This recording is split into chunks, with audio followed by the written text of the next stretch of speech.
So here's one of the big challenges, and I don't know, we can peel the faith onion at some point, but I was living in South Augusta in a predominantly black neighborhood. Okay. I was one of a handful of white kids. Yep. So socially, I would be playing basketball in the streets with my friends, but then I would go to a Christian private all white school.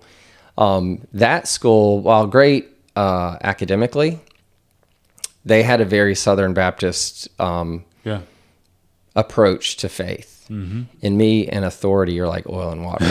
So I always say, if you told me I can't or don't, you could write it down. It was happening. Yeah.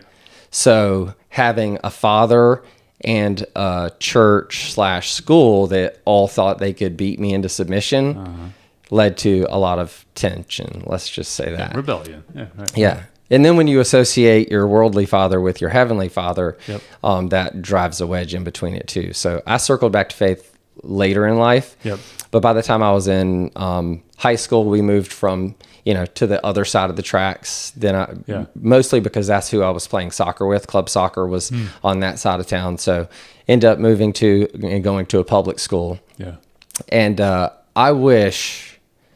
It's hard to say this. I say this kind of stuff to my wife because I don't want people to think that I'm arrogant.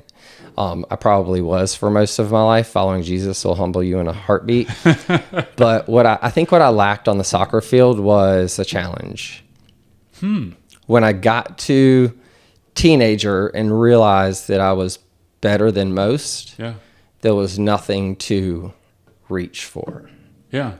So I always tell my kids, practice makes progress, not perfection. You'll never be perfect. And by the way, if you think you're really good at something, there's someone on the other side of the world who doesn't have the resources you have, and they're working 10 times harder than you are.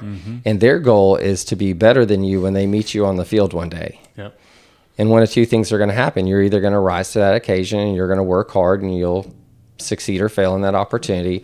Or you'll do like I did, you'll get super distracted by things that ultimately don't matter, and you'll never meet that person because, I don't know, I'm like the same age as David Beckham, and clearly we don't have the same life. Marginally different lives.